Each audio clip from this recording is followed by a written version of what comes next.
আল্লাহ তুমি রহম করো, ফিলিস্তিনকে রহম করো। এই মুহূর্তে আমাদের হাতে এসে পৌঁছেছে কিছু অঘোষিত ভয়ঙ্কর আন্তর্জাতিক ইসরায়েল এবং ফিলিস্তিনি যুদ্ধের সংবাদ। জানিয়ে দিচ্ছি সংবাদ শিরোনাম। মাথার উপর যুদ্ধ বিমান, আকাশে বিকট বিস্ফোরণ, কেঁপে উঠছে গাজা। জানিয়ে দিচ্ছি অস্থির হয়ে পড়েছে তুরস্ক, এরদোগানের ভবিষ্যৎ কি। আরও থাকছে আল আকসায় চোখের জলে আল্লাহর সাহায্য চাইছেন ফিলিস্তিনিরা। জানিয়ে দেব গাজায় মজুদ আছে মাত্র ১৩ দিনের খাদ্য, প্রবেশ করছে না কোনো ত্রাণ।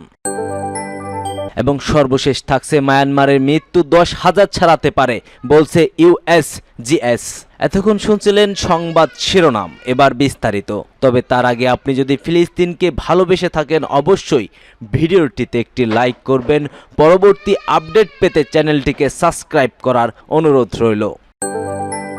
মাথার উপরে যুদ্ধ বিমান, আকাশে বিকট বিস্ফোরণ। রাত তখন ২টা বাজে। চেষ্টা করছিলাম চোখের পাতাগুলো এক করতে, কেমন যেন অস্থির লাগছিল, মনে হচ্ছিল ভয়ঙ্কর কিছু ঘটতে যাচ্ছে। হঠাৎ ওই ৪টি বিস্ফোরণ, আমার বাড়ি কেঁপে উঠল, লাল হয়ে গেল আকাশ, ধোঁয়ায় কেঁপে উঠল চারিপাশ। মাথার উপর ড্রোন, কোয়াডকপ্টার, হেলিকপ্টার, F-16 ও F-35 যুদ্ধ বিমান চক্কর দিচ্ছিল। এরপরই শোনা গেল বিকট বিস্ফোরণ। মধ্যরাতে গাজায় সেই ইসরায়েলি বর্বরতার বর্ণনা দিয়েছেন দেইরি আল বালাহা সাংবাদিক আবু বকর। অস্থায়ী যুদ্ধবিরতির প্রথম ধাপ পেরোতেই মার্কিন প্রেসিডেন্ট ডোনাল্ড ট্রাম্পের ইশারায়, কিংবা নাও হতে পারে এমন কিছু, ১৮ই মার্চ ঘুমন্ত গাজাবাসীর উপরে ঝাঁপিয়ে পড়েছিল ইসরায়েল। শুরু হয় নির্মম হত্যাযজ্ঞ। একদিনেই প্রাণ হারায় ৪৩৪ জন অসহায় মানুষ। এপি ইন্টারনেট খবর। সেই রাতের ভয়াবহ স্মৃতি স্মরণ করে আবু বকর বলেন, দূর থেকে ভেসে আসছিল মায়েদের কান্না এবং বাচ্চাদের চিৎকার।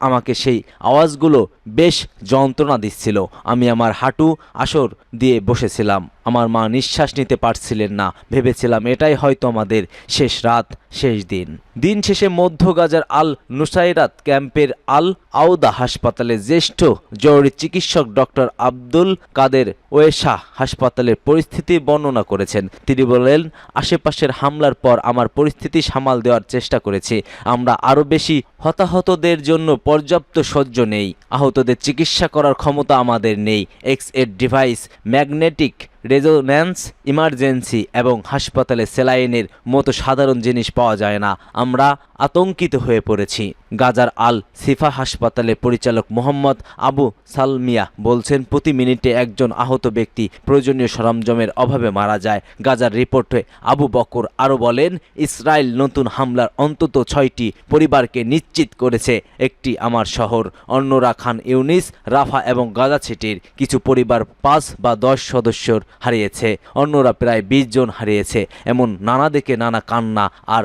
আহাজারির মধ্যে নিজেদেরকে খুব অসহায় লাগছিল। হে মুসলিম জাতি, তোমরা কি দেখছো না এ কি ভয়াবহ নির্মমতা এই ইসরায়েলি বর্বর জাতির? তোমরা কি আল্লাহর কাছে ফরিয়াদ করতে পারো না এদের ধ্বংসের জন্য কিংবা হেদায়েতের জন্য?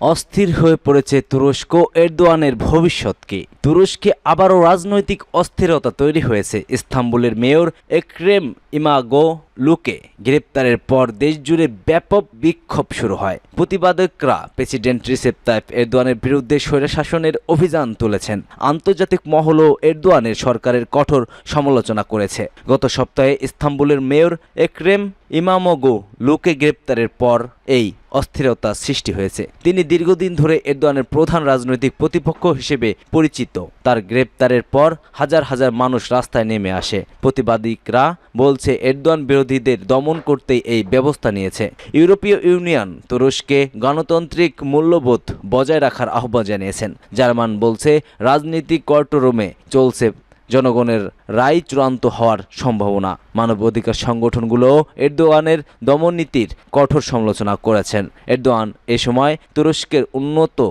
ও উন্নয়নের প্রতীক ছিলেন। ২০০৩ সালে প্রধানমন্ত্রী হওয়ার পর তিনি অর্থনৈতিক অগ্রগতি ঘটান।